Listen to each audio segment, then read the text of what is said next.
Hey welcome to online tutorial station.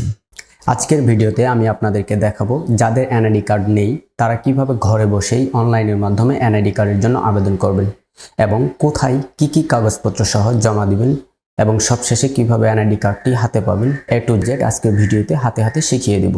তো ভিডিওটি অবশ্যই শেষ পর্যন্ত দেখতে হবে, তা না হলে কিন্তু সামান্য একটু ভুল হইলেও কিন্তু এনআইডি কার্ড পাবেন না। তো এরকম টিউটোরিয়াল ভিডিও পেতে আমাদের চ্যানেলটি সাবস্ক্রাইব করে পাশের বেল আইকনটি অন করে দিন। আর don't forget to like, comment and share. Let's get started.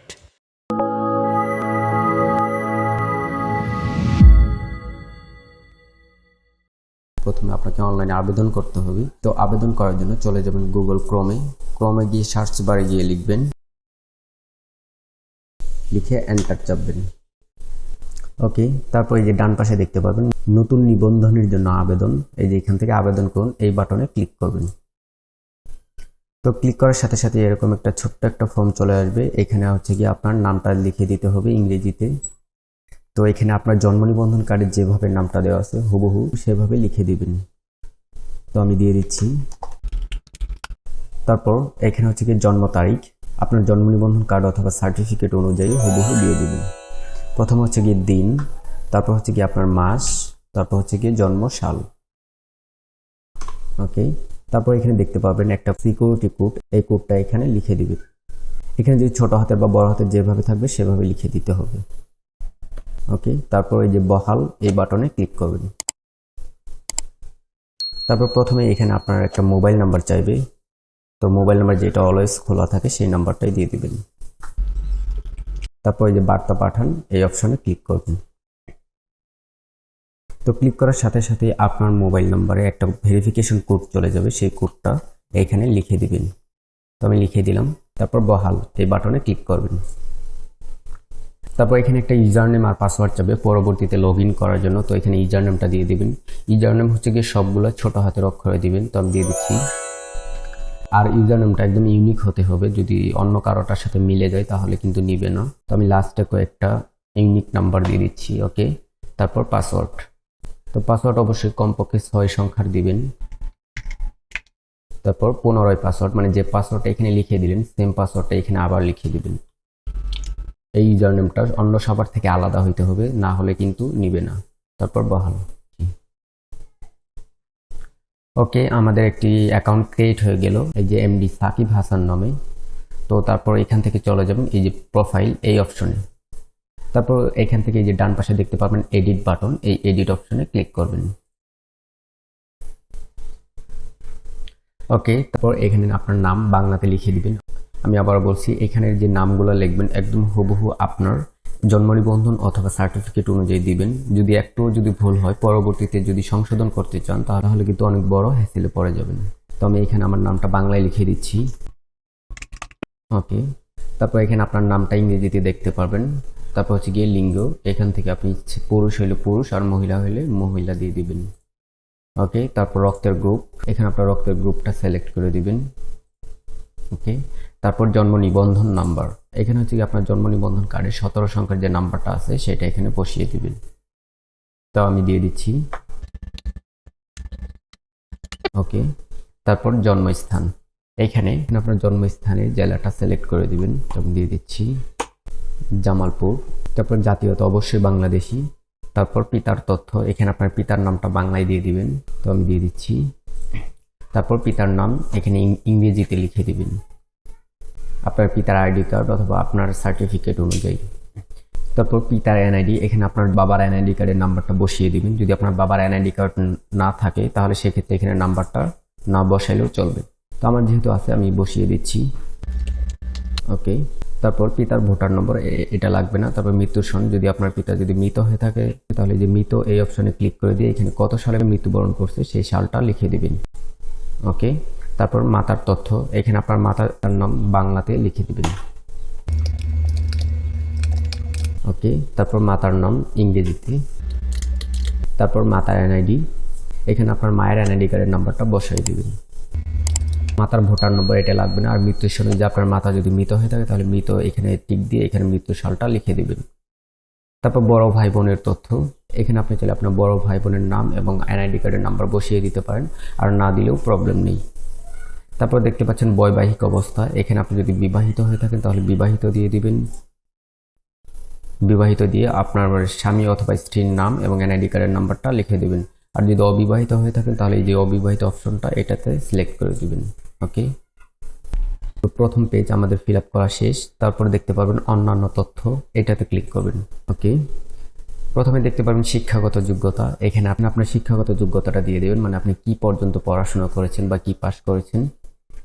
তো আমি দিয়ে দিচ্ছি মাধ্যমিক বা সমতুল্য, মানে এসএসসি পাস, এটা সিলেক্ট করে দিলাম।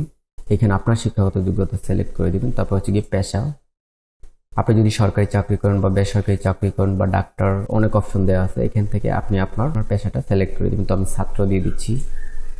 তারপর অসমর্থতা, এখানে আপনি দৃষ্টি প্রতিবন্ধী বা শারীরিক প্রতিবন্ধী, শ্রবণ প্রতিবন্ধী বা প্রতিবন্ধী, এগুলো যদি এইগুলো কোনো প্রবলেম থেকে থাকে তাহলে এটা সিলেক্ট করে দিবেন, আর না থাকলে স্কিপ করে যাবেন। তারপর শনাক্তকরণ চিহ্ন, মানে আপনার যদি কোনো জন্মদাগ থেকে থাকে তাহলে এটা লিখে দিবেন।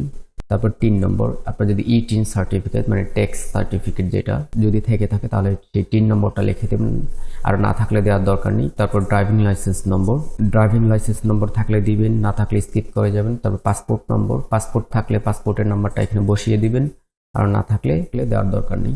তারপর হচ্ছে কি ধর্ম, এখানে আপনার ধর্মটা সিলেক্ট করে দিবেন। আমি ইসলাম দিয়ে দিচ্ছি।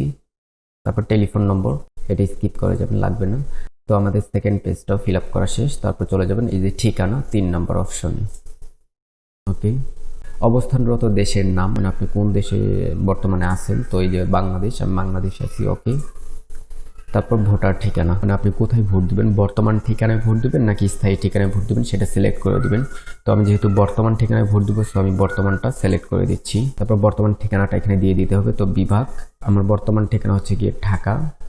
তারপর হচ্ছে গিয়ে জেলা, এখানে বর্তমান ঠিকানা জেলাটা সিলেক্ট করে দিবেন। তারপর থানা, তারপর আরএমও, এটা যদি আপনার যদি পল্লী এলাকা হয়ে থাকে অথবা পৌরসভার ভিতরে বা শহর, ক্যান্টনমেন্ট, সিটি কর্পোরেশন যেটা, সেটা সিলেক্ট করে দেবেন। তো আমারটা যেহেতু সিটি কর্পোরেশনের ভিতরে, তো আমি সিটি কর্পোরেশন সিলেক্ট করে দিচ্ছি। তারপর দেখতে পাচ্ছেন সিটি কর্পোরেশন অথবা পৌরসভা, তো আমারটা হচ্ছে গিয়ে ঢাকা দক্ষিণ সিটি কর্পোরেশন।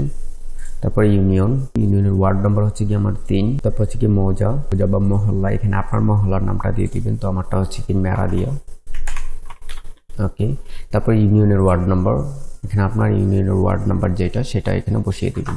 তারপর গ্রাম বা রাস্তা, এখানে আপনার গ্রামের নাম শো করবে, যদি সেখানে না থাকে তাহলে যে অন্যান্য অপশনে ক্লিক করবেন, ক্লিক করে এখানে আপনার গ্রামের নামটা লিখে দিবেন। ওকে, তারপর বাসা বা হোল্ডিং নাম্বার, এখানে আপনার বাসা বা বাড়ির নাম্বারটা লিখে দিবেন। ওকে, তারপর হচ্ছে কি পোস্ট অফিস, এখানে আপনার বর্তমান ঠিকানায় যেটা পোস্ট অফিস সেটা এখান থেকে সিলেক্ট করে দিবেন। তো আমার হচ্ছে কি খিলগাঁও, তো এটা সিলেক্ট করে দিলাম। তারপর এখানে অটোমেটিক পোস্ট কোডটা চলে আসবে। তারপর দেখতে পাচ্ছেন ভোটার এরিয়া, আপনি কোন ঠিকানায় ভোট দিবেন সেইটা এখান থেকে সিলেক্ট করে দিতে হবে আপনাকে। তো আমি যেহেতু মেরাদিয়া নয়াপাড়াতে ভোট দেবো, তো আমি এটা সিলেক্ট করে দিচ্ছি। এখানে আপনি আপনার ভোটার এরিয়া, মানে আপনি যেখানে ভোট দিতে চান সেটা সিলেক্ট করে দিবেন। ওকে, তারপর নিচে চলে যাবেন, তো দেখতে পাবেন স্থায়ী ঠিকানা, এখানে আপনার স্থায়ী ঠিকানা যেটা সেটা এখানে সিলেক্ট করে দিবেন। তারপর স্থায়ী ঠিকানা হচ্ছে গিয়ে ময়মনসিংহ বিভাগ, জামালপুর জেলা, আর উপজেলা হচ্ছে গিয়ে বকশীগঞ্জ।